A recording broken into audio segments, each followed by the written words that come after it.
Hi everyone, it's John from What's Up. So this is going to be your second video in the What Is series. So this one we're going to go what is the Wheel of Time's magic system. We're going to explain a little bit about the magic system, how it works, some definitions of terms, some benefits to using the magic, and how it shapes their world, as well as some of the differences between different magic users in the series.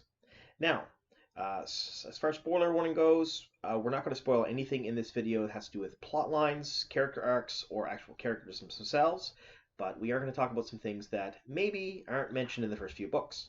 So, if you see this video, it'll help you better understand some things that are mentioned in the first book or two or three, and when you come across them later on, you'll understand them a bit better rather than the explanations in the books themselves.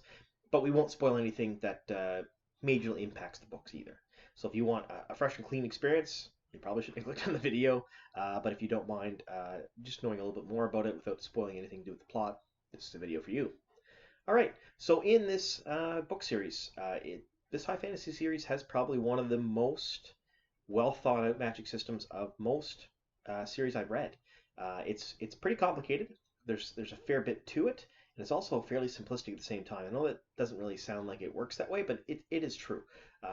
They can get away with a lot in the books without accurately describing every detail, and they do that for the first little bit until later on they describe things in a bit more detail in the books. And as you go further on the books, the battles with the magic, they get quite descriptive. So in this series, it's called the magic itself is called the One Power or the True Source, and names are interchangeable. They use them both, and it is the magical, mystical type energy that moves the wheel of time. So it allows time to exist.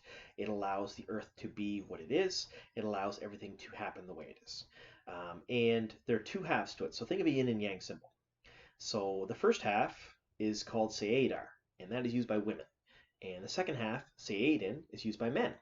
And Seidar is the white teardrop. It's called the Flame of wand that represents female channelers. And Seidin is represented by the Dragon's Fang, which represents male channelers. And that's the upside down black squiggly bit. So there are some differences and some similarities between how women and men access the power and how they use it. And the power in this series is gender-based. By and large, men can access women's power, women can access men's power, although they can help each other and do things together. And some of the greatest works in the books and in the history of the books has been done by men and women working together so they can achieve something that maybe alone they couldn't do. So some of the differences. Well, how they get the power. So the one power of the true source is accessed by embracing it. And for a man to embrace it, they have to reach out with their mind and grab it, and take a hold of it and wrestle it and make it do what they want. So it's a fight. It's like holding molten fire and freezing cold on a razor's edge above a mountain the whole time, and they're making it do what they want. Women, on the other hand, they relax, open themselves up. They describe it as a rosebud opening up to the sun to allow Seidar in, and they surrender to it, and they guide it to make it do what they want. And in guiding it, they can control it. So that's the first major difference between men and women. The second major difference between men and women is the fact that, by and large, men are stronger. They can access more of the raw power than women can, and women are, by and large, more dexterous, so they can do more with less. That's the other big difference between men and women.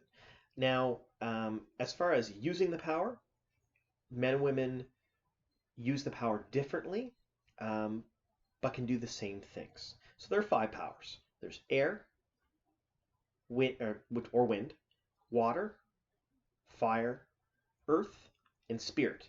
Now, men and women have access to all 5 powers. Generally in the books, men are stronger with earth and fire, and women are generally stronger with wind and water. Not necessarily. There are always exceptions to that rule, same as the power, how strong they are, but generally that's the case. They access them. What they do with them after they access them is they weave the flows, is what it's called. And weaving the flows means they take 1 or 2 or 3 or maybe all of the powers, and they weave them together like a weaver would weave a rug to make them into something to do what they want. So for example, say a ball of light in front of them. Someone would weave fire and then maybe encapsulate it with a weave of air, and that flow would be a ball of light. So that's how that works. All right, so some other differences between men and women. we have the fact that men can sense women channeling. So they get goosebumps, they feel cold, an aura of cold around them when a woman is holding the true source or channeling around them. Women, on the other hand, they feel nothing when a man channels around them. It's a way of balancing the scales, so to speak. It's what they call it in the books. Um, Now, men, when they're around another man that can channel, they can see anything this man channels, any of the weaves that this man is creating, and they can sense an aura of menace and power. And the more power this person is holding, the more powerful and menacing this aura is. That's how they gauge another man's power. A woman, on the other hand, they don't feel anything around a woman that can channel, but they do, however, see a brilliant gold aura around them. And the more power being held, the more power being used, the more brilliant the aura, and they, of course, can see women's flows. Now, men can't see women's flows, and women can't see men's flows. It's just the way this works. Think of it as two completely separate magic systems that do work together under some of the same principles, but they are separate in that aspect.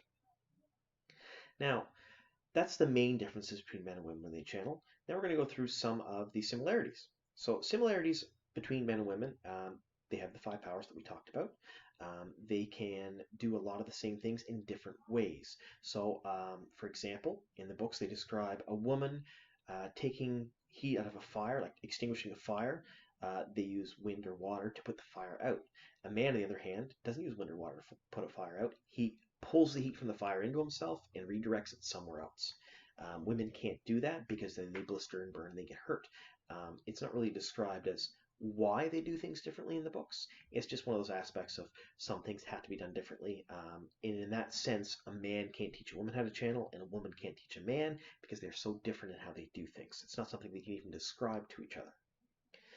Now, how do you become a magic user in the Wheel of Time? Well, there's 2 ways. First way is you're born with a spark. Men and women are both born with a spark, and in women it comes out a little bit earlier than men, around puberty. And basically, what happens is it comes out in different ways. So either they have a teacher, someone finds them, they know they can channel because women sense the ability to channel in other women. And men can with men as well in a different way. They sense this ability, they take them, they guide them, they train them, and they're taught to be a magic user. That's the preferred way. Now, if they're not taught or known as around them, basically what happens is it gets to a point where they really want something bad, and it could be anything. It could be something they want bought for them, something they want someone to do for them. Someone is drowning, they need to pull them out. Someone is hurt, and they want them to be healed. And it magically happens. It just happens. They use the power to make it happen without realizing what they're doing. Now, when they do this, a few days later, a sickness happens. It's fever, chills. It's like a really bad flu. And this continues on until, the thing they want happens, sickness happens. And it gets closer together. The thing they want happens, and maybe a day later, the sickness happens. Then a couple hours, until they both happen at the same time.